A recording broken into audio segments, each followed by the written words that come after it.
Dengarkan. Sholat berjamaah,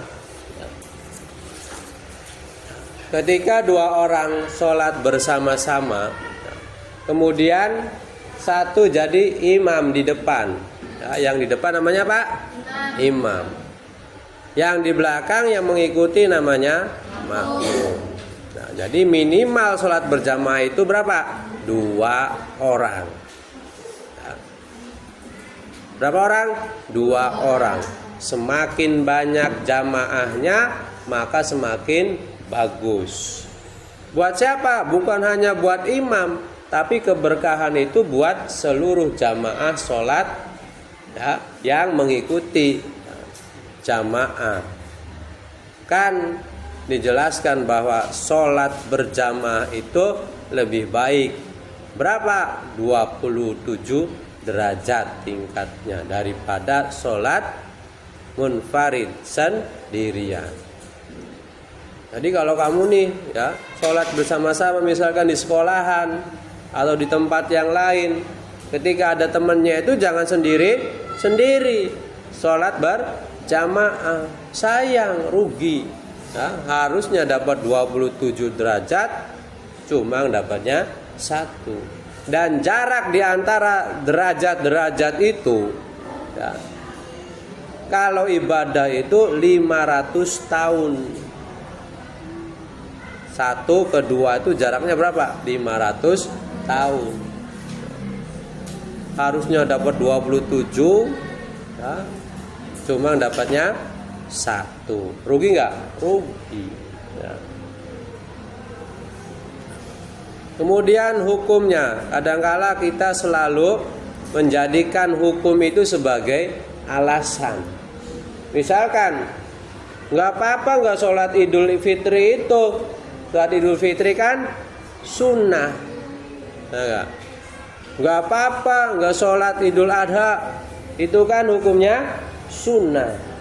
Padahal, ketika suatu ibadah itu dihukumi dengan sunnah, itu derajatnya lebih tinggi daripada yang wajib secara ketakwaan kita kepada Allah. Kenapa? Karena sunnah itu sifatnya tidak memaksa. Sifatnya adalah tawaran.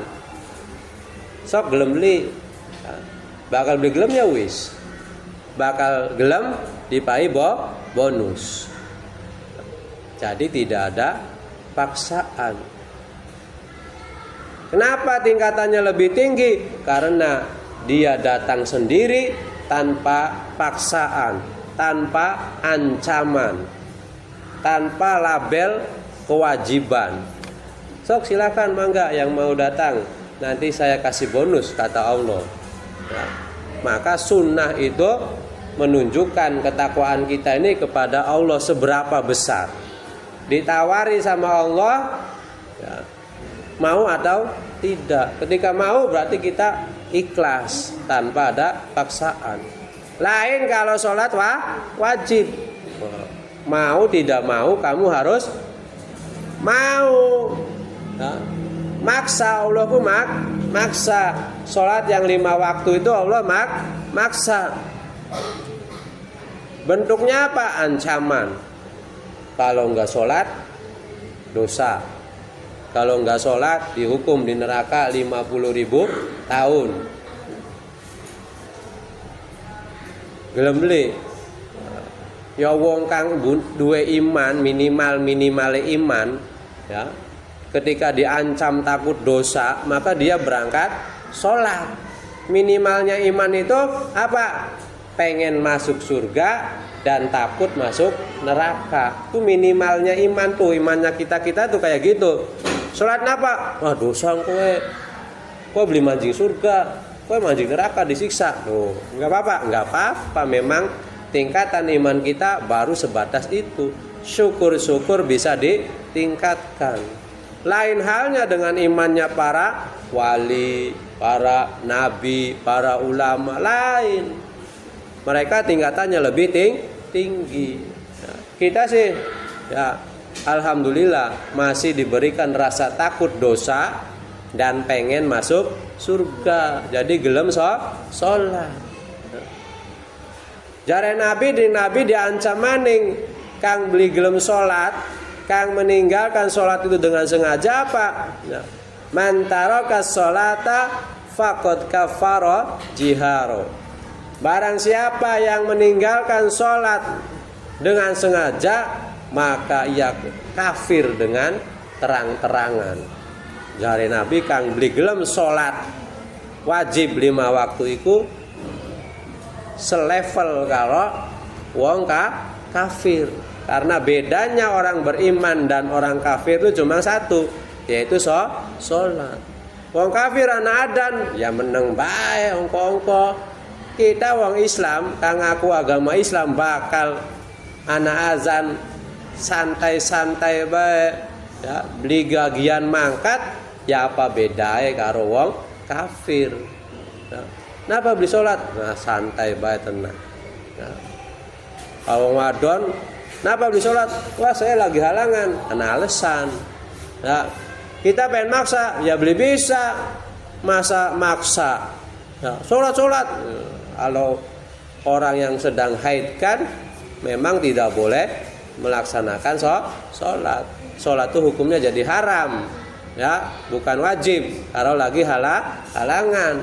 Wong lanang jildan sholat beli, wah lagi halangan dat kita dat halangan ya. Rehan, oh saya baru 2 hari halangan dat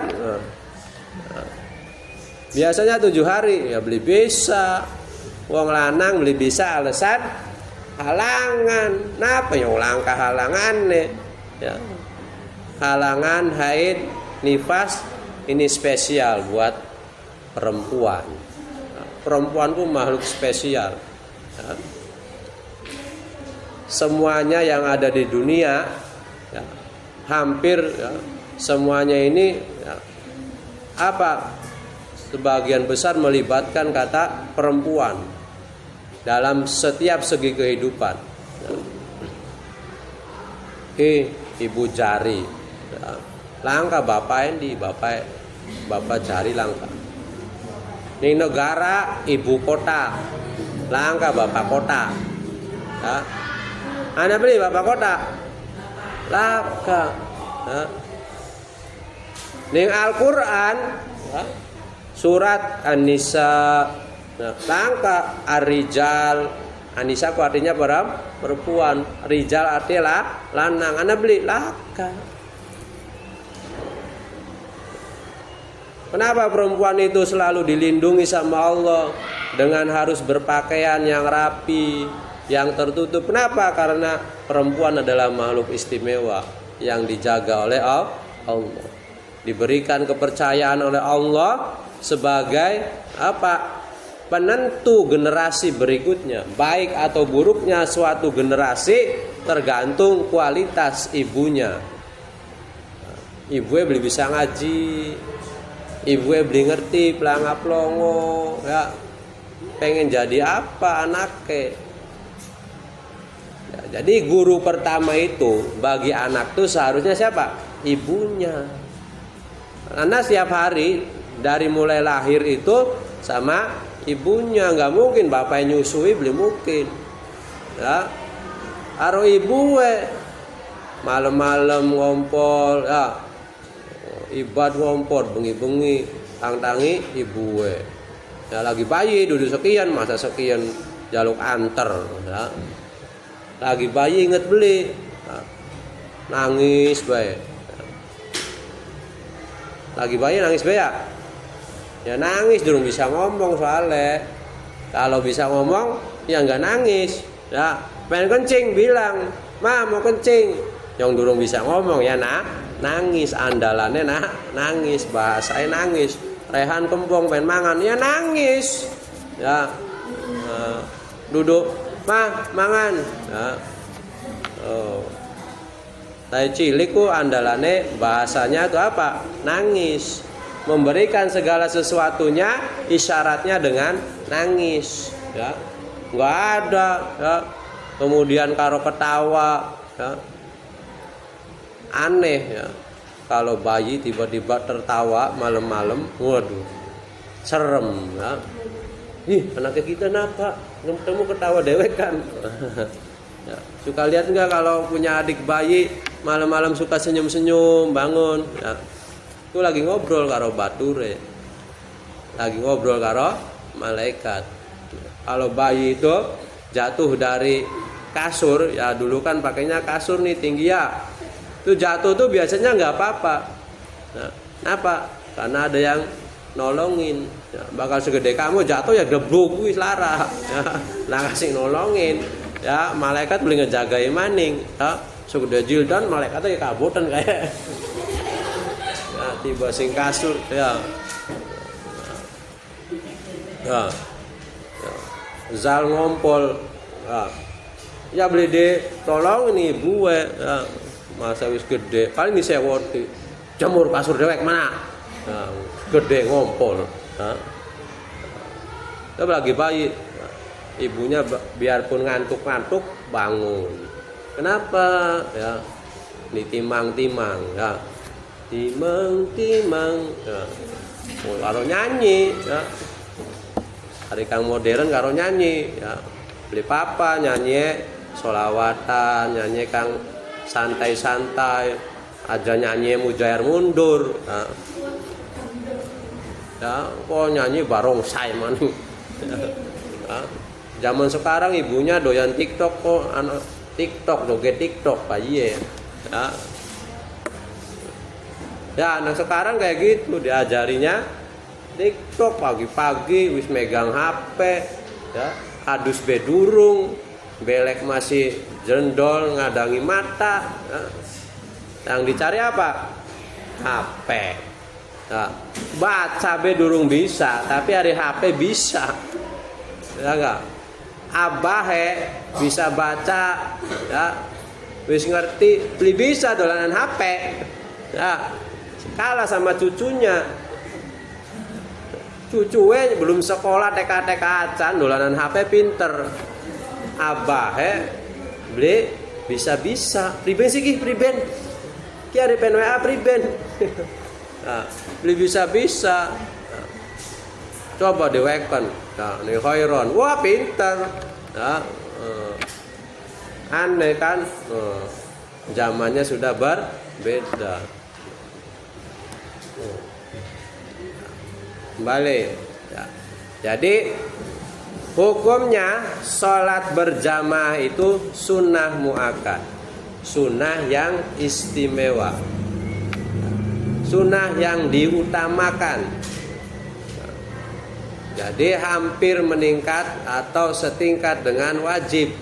Tapi ini sunnah istimewa. Berarti kalau kita melaksanakan perbuatan yang sunnah dan sifatnya itu muakkad ya, itu artinya apa?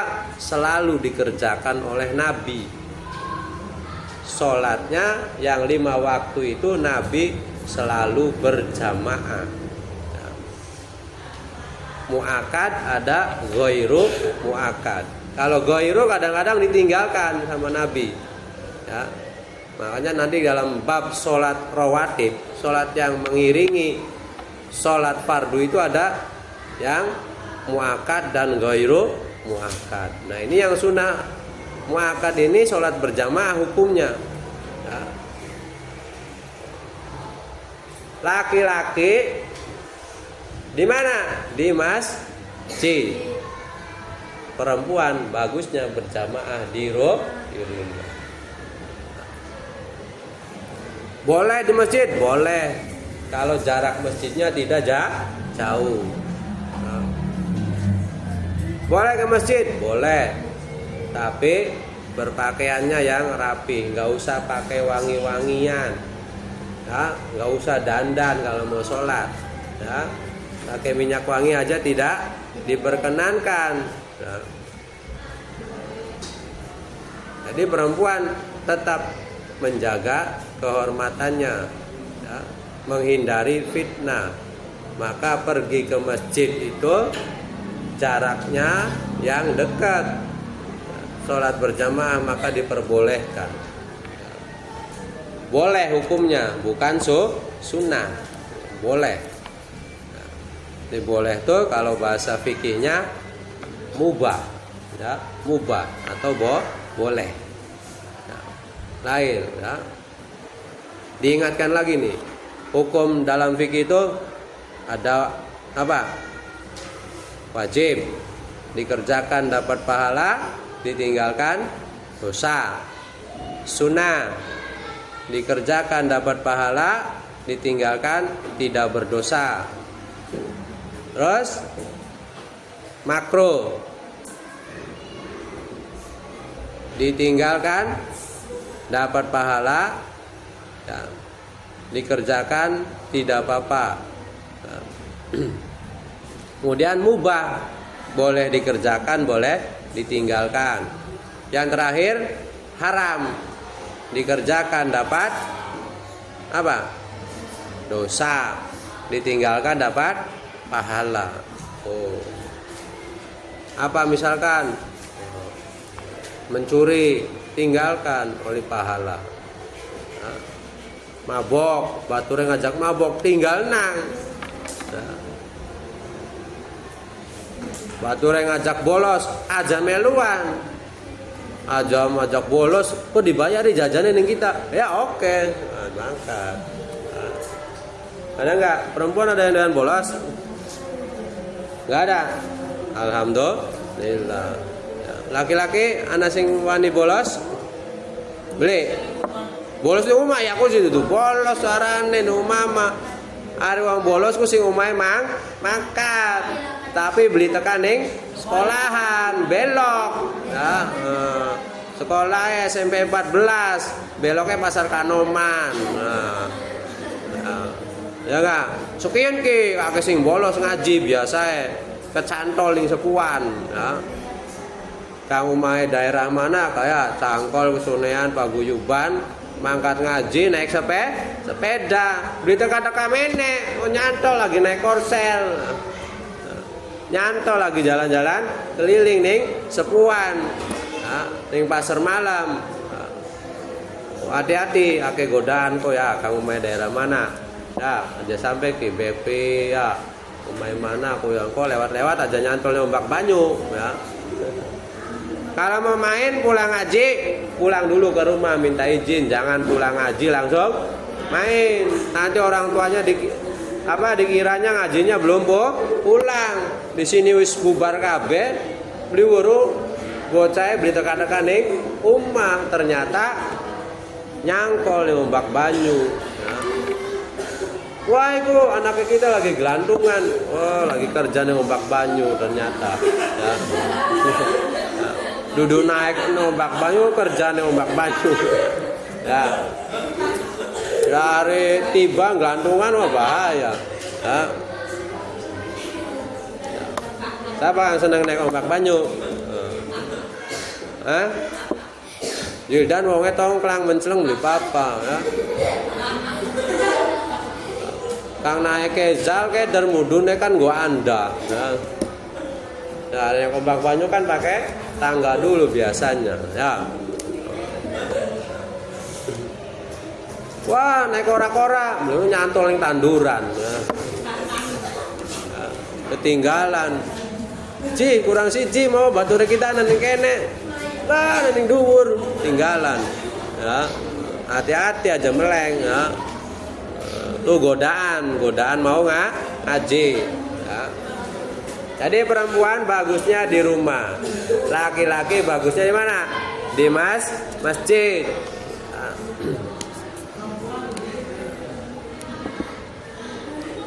Kemudian nih, ya nih laki-laki nih yang ke masjid.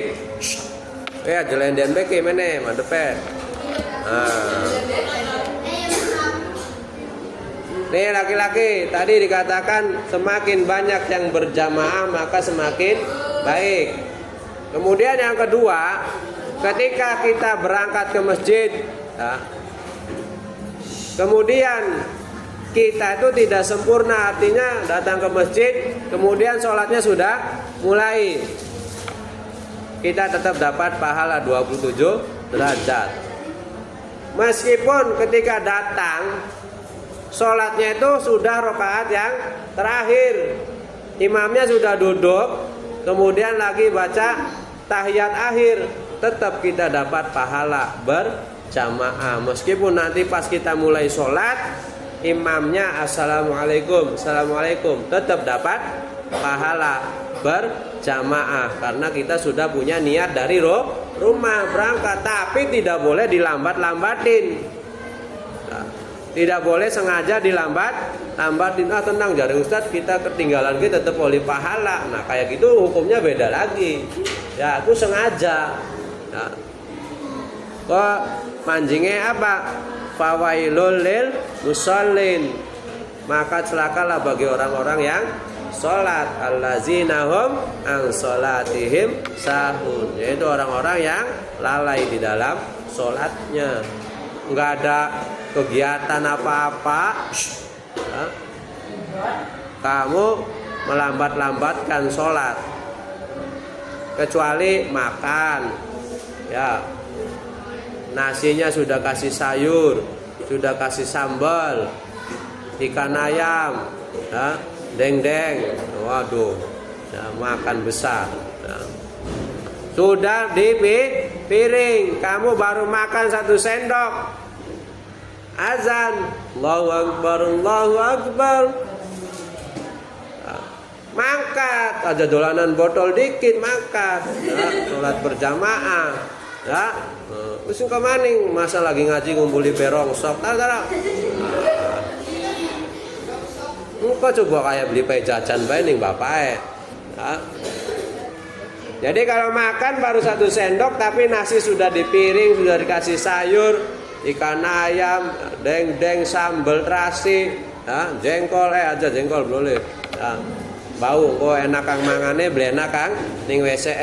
Ya. Enak dari kang doyan. Maka selesaikan dulu makannya, jangan ditinggal. Kenapa? Nanti ke inget ning salate panganane. Ada kelalen ditutupi dipanganin kucing gawe ki wak ayame. Ya. Wah, mama nutupi beli ya. Wah, kelalen kayak sih. Wah, yang bahaya balik-balik wis diacak-acak kucing ki. Aduh, lagi enak-enaknya dia mangan adan. Nah, sholatnya nanti takutnya tidak khusyuk, ingetnya nih manganan. Nah, wah iya deng-dengnya enak pisan dia. Aduh, bahaya ki, anak kucing bisa nih rumah kita ku ya. Maka selesaikan dulu makannya. Tapi kalau nasinya belum dipiringin, ya sholat dulu, ya. Atau lagi mandi, atau lagi di WC, nggak apa-apa, selesaikan dulu. Jangan masih mules mangkat. Ya. Kok sholat nahan mules, bahaya maning, nggak khusyuk. Ya. Kok ngentut bae. Nah. Orang mules kok biasa ngentut bae. Ya. Bisa apa ngentut bae? Mu duduk kita. Lagi sholat ngomong. Pak Maning jadi imam, masa jadi imam nahan mules ngentut ya batal, bahaya. Makmumnya bubar. Ya. Makmumnya beli ngerti kowe. Napa? Imamnya lunga. Memang di imam, udah selesai dia lunga. Nah, karena makmumnya nggak ngerti juga. Imamnya batal mau mengundurkan diri, mau wudu lagi, makmumnya ribut. Imam ribut ya, udah selesai. Nah, makmumnya beli ngaji maning ya wis ya, kacau balau. Ya. Makanya tuh laki-laki, ya, dengerin ke. Ya. Pentingnya ngaji itu, nanti kalau ada kejadian yang seperti itu kita tidak bingung. Ya. Ajang kok nyewot-nyewot, imamnya beli bener lagi sholat, imamnya lunga. Ya. Terus selesai wah pergi lah. Ya. Makanya ngaji. Nah yang sudah ngerti itu posisinya di belakang imam. Maka anak kecil di belakang, ya iya anak kecil mah rusuh gionan. Ya kok ningguri imam, imamnya keder. Imamnya baca Al-Fatihah, meluan Al-Fatihah keras-keras maning. Kok imamnya kelalen ya. Waladhdallin, amin. Wah, aja berisik bae. Imamnya batal. Ya. Makanya yang di belakang imam itu sekali lagi bukan hanya bapak-bapak, tapi yang penting itu adalah orang yang memahami aturan sholat. Nah, nanti ada kejadian imamnya batal, tidak bubar sholatnya.